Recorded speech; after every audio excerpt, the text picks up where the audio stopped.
Bab 1214 Bahaya. Pagoda 9 Negara. Pagoda 9 negara sangat terkenal di seluruh wilayah 9 negara, karena ada daftar 9 negara di sini, yang menyatukan banyak sekali orang jenius dari 9 negara. Lingia Pan membawa Sander Ye ke sebuah kota kuno. Hanya ada sedikit rumah di seluruh kota kuno, hanya beberapa bangunan yang tersebar. Di tengah kota kuno, ada sebuah pagoda tinggi yang menjulang ke awan dan sangat spektakuler. Lingia Pan menatap pagoda tinggi itu dan berkata, "Inilah pagoda 9 negara, tempat yang sangat dicintai oleh para jenius dan penjahat. Di sini, kamu memiliki banyak lawan untuk mengasah kemampuanmu dalam pertarungan sesungguhnya." Sander Ye tersenyum dan berkata, "Nona, kamu." Lingia Pan tiba-tiba berkata, "Panggil saja aku Lingia Pan." Sander Ye tersenyum tipis, "Nona Lingia Pan, apakah kamu pernah masuk dalam daftar itu?" Lingia Pan mengangguk, "Aku pernah bermain, tetapi hasil aku tidak terlalu bagus. Aku hanya berhasil masuk 20 besar." Sander Ye mengangguk, "Itu memang tidak bagus." Lingia Pan tiba-tiba menoleh dan menatap Sander Ye. Dia hanya menatap Sander Ye tanpa berkata apa-apa. Sander Ye bingung, ada apa? Lingia Pan menggelengkan kepalanya dan tidak berkata apa-apa. 20 teratas. Sebenarnya hasil ini sudah sangat menakutkan. Tetapi dia tidak banyak bicara, karena dia tahu bahwa Sander Ye tidak mengetahui apapun tentang daftar di tempat ini. Lingia Pan membawa Sander Ye dan berjalan menjauh. Sepanjang jalan, mereka bertemu banyak orang. Kebanyakan dari mereka masih sangat muda, tetapi aura mereka sangat kuat. Lingia Pan membawa Sander Ye dan 2 orang lainnya ke sebuah restoran. Mereka pergi ke lantai atas dan duduk.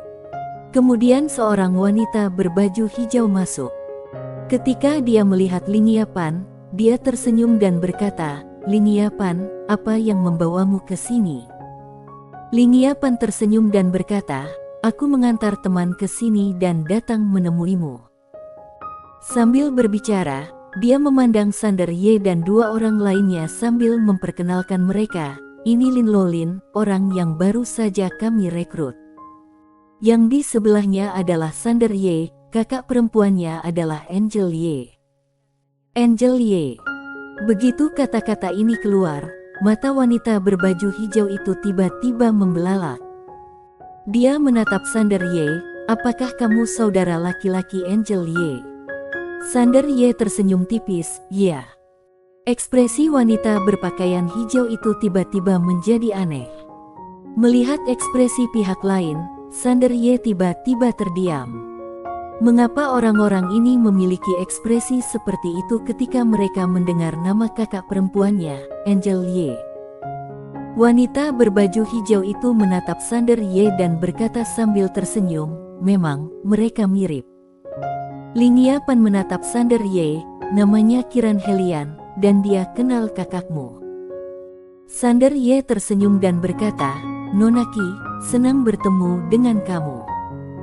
Kiran Helian tersenyum dan berkata, "Aku tidak menyangka dia benar-benar memiliki seorang adik laki-laki. Dia tidak pernah memberitahu kami sebelumnya." Sander Ye berkata, "Kita saudara kandung yang jarang bersama dan sering berpisah." Kiran Helian mengangguk, "Dia pasti sedang sibuk sekarang, kamu mungkin harus menunggu beberapa saat." Sander Ye tersenyum dan berkata, "Baiklah." Lingia Pan berdiri dan menatap Sander Ye, "Kami masih harus pergi ke kota 9 negara, jadi kami tidak akan menunggumu di sini. Saat kamu bertemu kakakmu, sampaikan salamku padanya." Sander Ye mengangguk, "Oke." Lingia Pan menatap Kiran Helian lagi, "Jaga dia." Setelah berkata demikian, dia berjalan menuju pintu. Lin Lo Lin menghampiri Sander Ye dan menyeringai, "Saudara Ye, kita akan bertemu lagi nanti." Sander Ye tersenyum, lalu mengeluarkan sebuah gulungan dan menaruhnya di tangannya. Ini adalah ilmu pedang yang aku ciptakan sendiri, yang disebut jurus menebas langit menghunus pedang. Kamu bisa mempelajarinya. Pagoda kecil berkata, kamu sungguh tidak tahu malu. Sander Ye. Lin Lo Lin mengambil gulungan itu dan berkata, saudara Ye, kamu harus sukses. Begitu kamu sukses, aku akan bergabung denganmu. Sander Ye.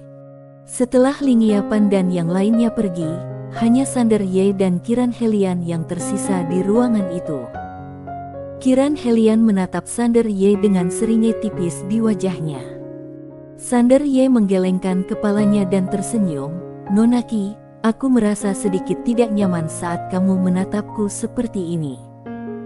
Kiran Helian tertawa, kamu seperti kakakmu saja, kadang-kadang kamu suka mencolok. Sander Ye tersenyum dan bertanya, bagaimana kamu dan kakakku saling kenal? Kiran Helian duduk, lalu tersenyum dan berkata, tak ada pertengkaran, tak ada kenalan. Sander Ye sedikit terkejut, bertarung. Kiran Helian mengangguk, semua orang di tempat ini adalah maniak pertempuran, dan kakakmu adalah yang paling gila dari yang lain. Yang lebih membuatku penasaran adalah mengapa kamu tidak memiliki kultivasi sama sekali. Sander Ye tersenyum pahit, disegel.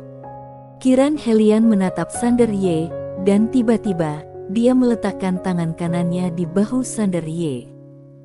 Tak lama kemudian, dia mengerutkan kening, aku tidak merasakan kekuatan segel itu.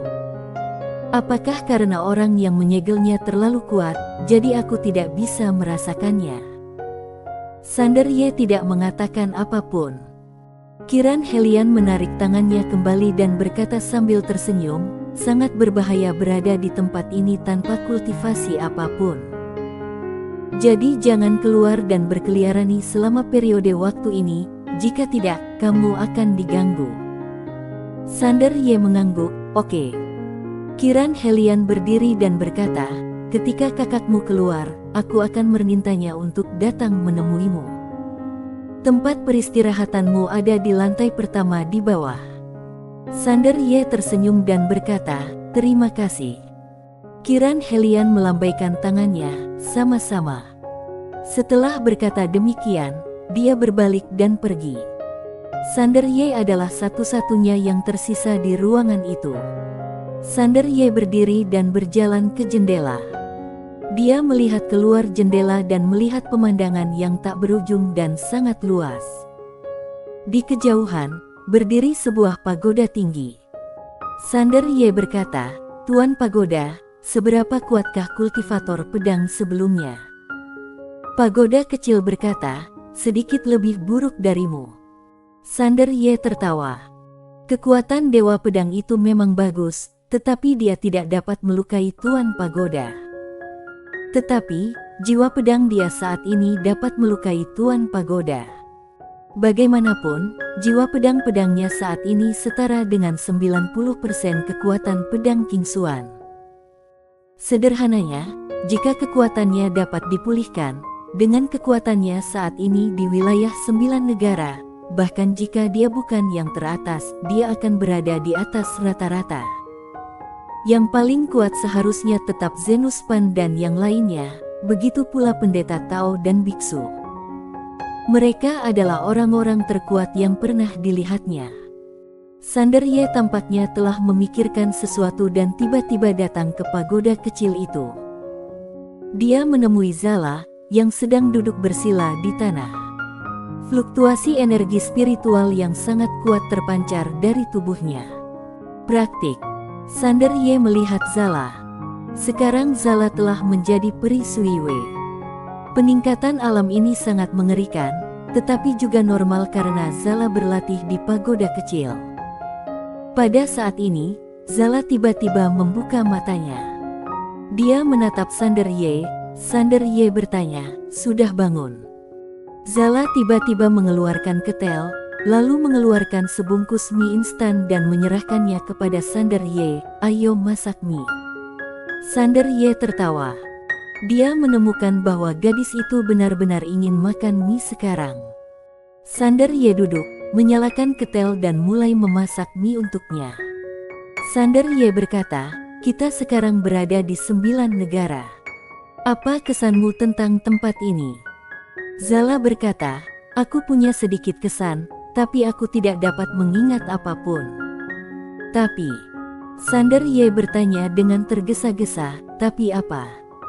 Zala menatap Sander Ye dan berkata dengan serius, jika kamu memberiku lebih banyak darah, aku seharusnya bisa mengingat sesuatu. Wajah Sander Ye tiba-tiba berubah gelap. Zanggang mendengus, pelit. Sander Ye menggelengkan kepalanya dan tersenyum, kalau begitu, jangan pikirkan dulu. Aku akan mengajakmu jalan-jalan dan melihat apakah ada yang bisa kamu ingat. Zanggang mengangguk, oke. Tak lama kemudian, mie instannya matang dan Zala langsung makan. Seolah memikirkan sesuatu, Zala menatap Sander Ye dan bertanya, apakah kamu ingin makan? Sander Ye tersenyum dan berkata, makanlah. Zanggang mengangguk, lalu bertanya, di mana kakakmu?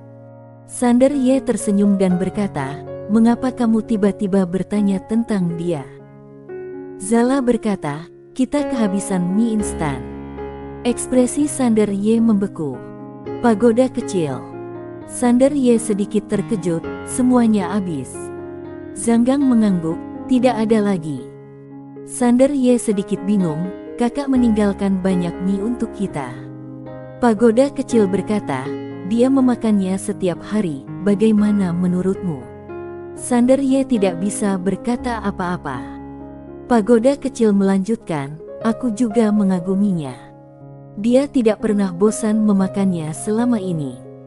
Sander Ye tersenyum dan berkata, sepertinya aku harus pergi ke Bima Sakti untuk membeli beberapa barang saat aku punya waktu. Setelah makan mie dengan Zala, Sander Ye membawanya keluar dari pagoda kecil. Tidak baik berlatih di pagoda kecil setiap hari, dia harus keluar untuk jalan-jalan. Setelah Sander Ye membawa Zala keluar, demi alasan keamanan, dia memanggil Kiran Helian dan memintanya untuk mengajaknya dan Zala jalan-jalan. Di jalanan, Sander Ye menatap Kiran Helian dan berkata sambil tersenyum, Nonaki, terima kasih atas bantuanmu. Kiran Helian tersenyum dan berkata, ini masalah kecil. Sambil berkata demikian, dia melihat ke arah Zala di dekatnya, apakah ini adikmu? Sander Ye mengangguk, ya. Kiran Helian memandangi Zala itu dan berkata sambil tersenyum, ini sungguh tidak biasa.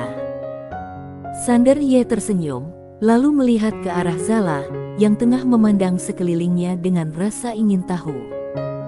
Sander Ye bertanya, apakah tempat ini familiar? Zala menggelengkan kepalanya. Sander Ye mengangguk pelan dan mendesah dalam hatinya. Sepertinya bukan hal yang mudah untuk mengetahui identitas sebenarnya dari gadis ini. Segera, Kiran Helian membawa mereka berdua ke pagoda negara es yang menjulang tinggi ke angkasa, yang tampak megah dan mengesankan. Bagian luar pagoda berwarna hitam pekat dengan tulisan-tulisan misterius yang terlukis di atasnya, yang tampaknya mengandung kekuatan misterius tak berujung. Sander Ye sedikit penasaran, Nonaki, bisakah kamu memberitahu aku asal-usul pagoda ini? Di sampingnya, Kiran Helian menatap pagoda di depannya dan berkata dengan lembut, pagoda ini dibangun oleh penguasa 9 negara saat itu. Bahan bangunannya berasal dari alam semesta yang tidak diketahui. Selain itu, ada kata-kata yang ditulis oleh penguasa 9 negara saat itu. Oleh karena itu, pagoda ini tidak dapat dihancurkan dan memang tidak dapat dihancurkan oleh kekuatan apapun. Dia membangun pagoda ini di masa lalu untuk membina para jenius 9 negara dan menyediakan lingkungan pelatihan yang baik bagi para jenius domain 9 negara. Sayangnya, dia tiba-tiba pergi karena alasan yang tidak diketahui dan tidak pernah muncul sejak saat itu. Sander Ye melihat ke arah pagoda 9 negara dan bertanya, apakah kakakku ada di sana sekarang? Kiran Helian mengangguk, dia sedang berkompetisi dalam peringkat di dalam. Sander Ye tersenyum dan berkata, apakah ada daftar peringkat? Kiran Helian menunjuk ke kanan, di sana terdapat prasasti batu sepanjang 1000 kaki. Di prasasti itu, terdapat sekitar 90 nama, tetapi 10 nama pertama samar-samar dan tidak dapat dilihat dengan jelas. Sander Ye sedikit bingung, ini. Kiran Helian tersenyum dan berkata, 10 petarung teratas telah memilih untuk menyembunyikan nama mereka. Dalam hal ini, jika ingin mengetahui nama mereka, orang harus masuk ke dalam 10 petarung teratas dan menantang mereka. Sander Ye melirik ke arah prasasti batu itu, tetapi nama kakak perempuannya, Angel Ye, tidak ada di sana. Kiran Helian menambahkan, kakakmu sudah masuk 10 besar.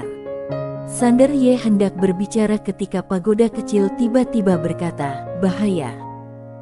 Wajah Sander Ye tiba-tiba berubah, dan dia dengan cepat meletakkan Zala ke dalam pagoda kecil. Saat berikutnya, semua bulu di tubuhnya berdiri. Bersambung.